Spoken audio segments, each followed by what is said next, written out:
যিটো এইটো নেৰেটিভ, সেই নেৰেটিভটো আমি পুনৰাই কৈছোঁ, তেখেতে বাৰম্বাৰ কৈছে সবকা সাথ সবকা বিকাশ, কিন্তু তেখেতে যিটো ইনফিল্ট্ৰেশ্যনৰ কথা কৈছে, যিটো ইমিগ্ৰেশ্যনৰ কথা কৈছে, যিটো অবৈধ অনুপ্ৰৱেশকাৰীৰ কথা কৈছে, সেই অবৈধ অনুপ্ৰৱেশকাৰীক কষ্ট দিয়াটো মোৰ লগতে আপোনালোকৰো দায়িত্ব। মোৰ লগত ৰেফুল কালাম ডাঙৰীয়া আছে, মোৰ লগত আমাৰ সকলো আছে। অবৈধ অনুপ্ৰৱেশকাৰীসকলক যিকোনো প্ৰকাৰে কষ্ট দিয়া, তোমাৰ চামগুৰি অঞ্চলৰ কাৱৈমাৰীত থাকি পেলাই কৈছোঁ, অবৈধ অনুপ্ৰৱেশকাৰীসকলক কষ্ট দিয়াটো প্ৰত্যেকজন অসমবাসীৰ দায়িত্ব আৰু এটা মহান কৰ্তব্য। ইয়াত আমাৰ সকলো আছে আৰু সকলোৱে এই ক্ষেত্ৰত একমত স্বীকাৰ কৰিছে। আনকি ৰাজনৈতিক স্বাৰ্থৰে অবৈধ অনুপ্ৰৱেশকাৰীসকলক যিসকলে ৰক্ষণাবেক্ষণ দিব চেষ্টা কৰিছে, তেওঁলোকো অসমৰ ৰাইজে বিচাৰৰ কাঠগড়াত থিয় কৰাব, এইটো আপোনালোকে নিশ্চিত। আজি যেহেতু ৰাইজৰ দল আৰু কংগ্ৰেছৰ চূড়ান্ত আছে তেওঁলোকৰ মিত্ৰতা একপ্ৰকাৰ হৈছে, ওজন সময়ত কিবা প্ৰভাৱ পেলাব? মই পুনৰাই কৈছোঁ, তেওঁলোকৰ মিত্ৰতাটো আজি মই অলপ আগতে দেখিছোঁ, মাত্ৰ 3টা দিছে। কংগ্ৰেছে ল'ব জানে, কংগ্ৰেছে দিব নাজানে। তেওঁলোক সকলো ৰাজপুত্ৰ, ৰাহুল গান্ধী, প্ৰিয়ংকা গান্ধী, তেওঁলোক ৰাজপুত্ৰ ৰাজকন্যা। তেওঁলোকে এটা ইগত থাকে। গৌৰৱ গগৈ ডাঙৰীয়াৰ ৰাজপুত্ৰ, তানজিল হুছেইন ডাঙৰীয়াৰ ৰাজপুত্ৰ, ৰকিবুল হুছেইন ডাঙৰীয়াৰ ৰাজপুত্ৰ আছিল।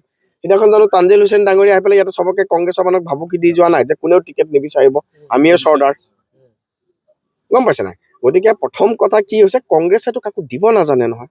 কংগ্ৰেছে কাকো নিম্নতম সন্মানকণো নিদিয়ে। অখিল গগৈ, লুৰিণজ্যোতি গগৈহঁতক পদে পদে অপমান কৰে গৌৰৱ গগৈ। বিহালী উপ নিৰ্বাচনত আগদিনাখনলৈকে বিৰোধী ঐক্যৰ কথা কৈ পেলাই ৰাতিপুৱা কংগ্ৰেছে নিজৰ বিজেপিৰ মানুহজন নি পেলাই টিকেট দি দিছে জয়ন্ত বৰা ডাঙৰীয়াক। কংগ্ৰেছৰ টিকেটে লোৱা নাইকিয়া। কংগ্ৰেছৰ কোনেও বোলে গমেই নাপালে, ভূপেন বৰাই গম নাপালে তেতিয়ালৈকে, গম পাইছে নাই? গতিকে এই কংগ্ৰেছৰ যিটো অত্যন্ত অহংকাৰী চৰিত্ৰ, এইটো কংগ্ৰেছৰ DNA আহা। কিহৰ কাৰণে? কংগ্ৰেছ পৰিয়ালবাদী ৰাজনৈতিক দল। তেওঁলোকে এতিয়াও ৰজাৰ আচৰণে কৰে। ৰাহুল গান্ধীয়ে অসমৰ গামোচাখন লোৱা নাই, ৰজাৰ আচৰণ। তেওঁলোকে সেই মানে সামন্তযুগীয় যি অত্যাচাৰী ৰজা, সেই সামন্তযুগীয় অত্যাচাৰী ৰজাৰ যিটো কেৰেক্টাৰ, এই কেৰেক্টাৰ ৰাহুল গান্ধীৰ আছে, প্ৰিয়ংকা গান্ধীৰ আছে, গৌৰৱ গগৈৰ আছে। আৰু তেওঁলোকৰ যি ৰাজনৈতিক অহংকাৰ, এই ৰাজনৈতিক অহংকাৰত প্ৰতিটো সময়তে মোৰ বেয়া লাগে অখিল গগৈ, লুৰিণ গগৈ ডাঙৰীয়াক। তেওঁলোকক পদে পদে অপমান কৰে, তেওঁলোকক পদে পদে অপমান কৰে। তেওঁলোকে এলায়েন্স ৰাজনীতি কৰা নাই নহয়। আমাৰ এলায়েন্স হৈছে সন্মানৰ এলায়েন্স, আমাৰ এলায়েন্স হৈছে পাৰস্পৰিক বুজাবুজিৰ এলায়েন্স। কিন্তু তেওঁলোকৰ এলায়েন্সটো সন্মান আৰু পাৰস্পৰিক বুজাবুজি এলায়েন্স নহয়। তেওঁলোকৰ এলায়েন্স ব্যক্তিগত এজেণ্ডাৰ এলায়েন্স, তেওঁলোকৰ এলায়েন্স কেৱল ক্ষমতা দখলৰ এজেণ্ডাৰ এলায়েন্স, আৰু তেওঁলোকৰ এলায়েন্স অন্য এটা পাৰ্টীয়ে অন্য এটা ভাগ, বিশেষকৈ কংগ্ৰেছৰ যিটো বিগ ব্ৰাদাৰ, এই বিগ ব্ৰাদাৰশ্বিপৰ মেণ্টেলিটিৰ এলায়েন্স।